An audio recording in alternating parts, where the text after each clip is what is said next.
날마다 쓰는 나의 신앙일기 TV 데일리 큐티 나무향기입니다. 오늘은 8월 7일 월요일입니다. 오늘 함께 묵상할 성경 본문은 창세기 48장 8절에서 16절입니다. 이스라엘이 요셉의 아들들을 보고 이르되 이들은 누구냐? 요셉이 그의 아버지에게 아뢰되 이는 하나님이 여기서 내게 주신 아들들이니이다.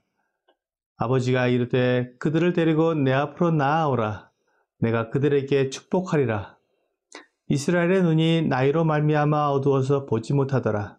요셉이 두 아들을 이끌어 아버지 앞으로 나아가니 이스라엘이 그들에게 입맞추고 그들을 안고 요셉에게 이르되 내가 내 얼굴을 보리라고는 생각하지 못하였더니 하나님이 내게 내 자손까지도 보게 하셨도다.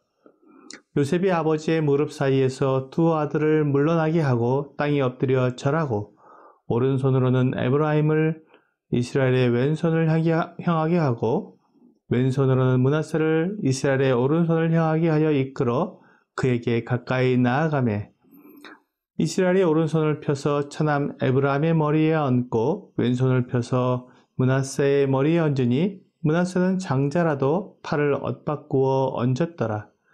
그가 요셉을 위하여 축복하여 이르되 내 조부 아브라함과 아버지 이삭이 섬기던 하나님, 나의 출생으로부터 지금까지 나를 기르신 하나님, 나를 모든 환난에서 건지신 여호와의 사자께서 이 아이들에게 복을 주시오며 이들로 내 이름과 내 조상 아브라함과 이삭의 이름으로 칭하게 하시오며 이들이 세상에서 번식되게 하시기를 원하나이다.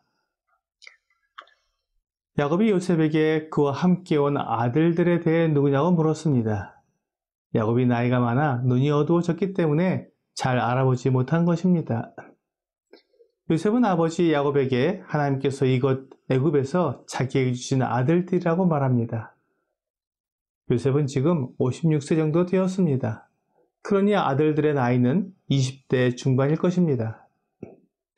요셉이 17세 때 애굽에 노예로 팔려왔는데 벌써 40년이 지났습니다. 그동안 요셉이 고생도 많이 했지만 이제 애굽의 총리가 되어 많은 존경과 권위 속에 살고 있습니다. 요셉은 자기가 아무리 애굽에서 많은 것을 누리고 있어도 그 모든 복의 근원이 하나님이라는 것을 결코 잊지 않았습니다. 그가 두 아들 므낫세와 에브라임을 아버지 야곱에게 이야기할 때 하나님이 여기에서 내게 주신 아들들이니이다 라고 말했습니다. 그는 모든 것을 하나님께서 주셨다고 고백하는 것입니다. 이것을 통해 우리는 요셉이 얼마나 중심이 진실하며 하나님과 동행하는 삶을 살고 있는지 알 수 있습니다. 우리가 말로 하나님이 나에게 모든 것을 주셨다고 고백하는 것과 그렇게 말한 대로 사는 것은 다른 것입니다. 요셉은 자기 아들들을 이야기할 때 하나님을 잊고 그냥 내가 낳은 아들들이라고 말할 수 있었지만 그렇게 하지 않았습니다. 이것이 요셉의 믿음이었습니다. 야곱이 요셉의 두 아들에게 축복하겠다고 하자 요셉은 두 아들을 야곱이 축복할 수 있도록 위치를 잡아줍니다.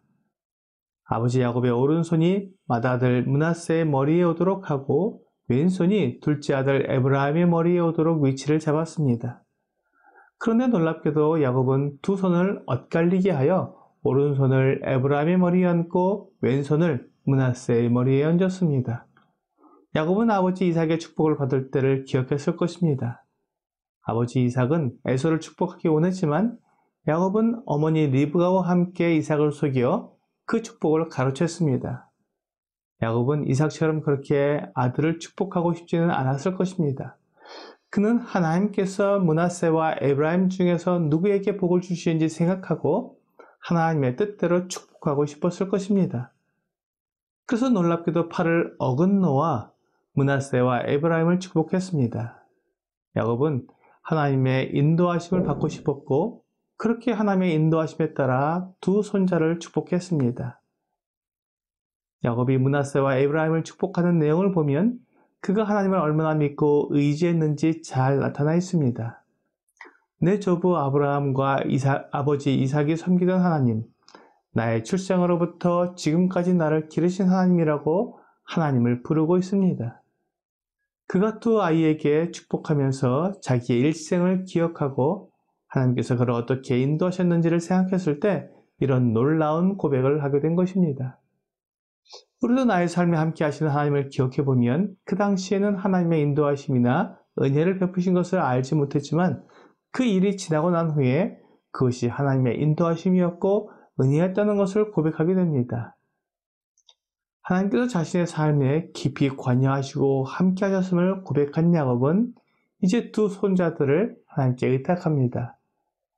나를 모든 환난에서 건지신 여호와의 사자께서 이 아이들에게 복을 주시오며 이들로 내 이름과 내 조상 아브라함과 이삭의 이름으로 칭하게 하시오며 이들이 세상에서 번식되게 하시기를 원하나이다. 야곱은 아브라함과 이삭 그리고 자신에게로 이어져 내려오는 하나님의 약속이 이 아이들에게로 이어져 가기를 원했습니다. 그래서 그 아이들이 아브라함과 이삭과 야곱의 이름으로 불리기를 원했던 것입니다. 조상의 이름으로 불리게 해달라는 이 축복은 야곱이 아브라함과 이삭을 얼마나 존경했으며 또한 그들이 믿고 의지한 하나님을 얼마나 의지하고 있는지 잘 보여주고 있습니다. 우리가 자녀들을 위해 이 세상의 물질적인 것이나 이 세상의 높은 지위, 권세를 구하기보다 야곱처럼 하나님을 의지하고 우리 자녀들을 통해 하나님의 뜻이 이루어지기를 구하는 축복이 참된 축복이 될 것입니다. 오늘의 적용 질문을 보겠습니다. 내가 하나님께 구해야 하는 성공은 어떤 성공입니까? 야곱의 삶을 돌아보면 그가 추구했던 성공은 세속적인 성공이었던 것을 알 수 있습니다. 하지만 하나님은 그를 통해 하나님의 살아계심과 하나님 계획을 이루시는 분임을 나타내 보여주고 계십니다. 야곱이 스스로의 힘으로 성공하려고 할 때는 실패했지만 하나님이 그와 함께 하시고 그가 하나님께 의지했을 때는 그가 생각한 것 이상으로 크게 만들어 주신 것을 볼 수 있습니다. 이러한 경험을 통해 야곱은 므낫세와 에브라임에게 하나님의 뜻에 따른 성공을 축복하고 있습니다. 물론 내 자녀가 잘되고 부유하게 사는 것을 싫어할 부모는 없겠지만 하나님의 뜻과 물질적인 부 둘 중에 하나를 선택해야 한다면 분명히 하나님의 뜻을 선택하는 분별력 있는 자녀가 되도록 기도하는 것이 올바른 부모의 모습이라고 생각이 듭니다. 오늘 내 자녀가 성공하도록 기도하되 하나님의 뜻 안에서 성공하도록 기도하는 여러분과 제가 되기를 주 예수님의 이름으로 기도합니다.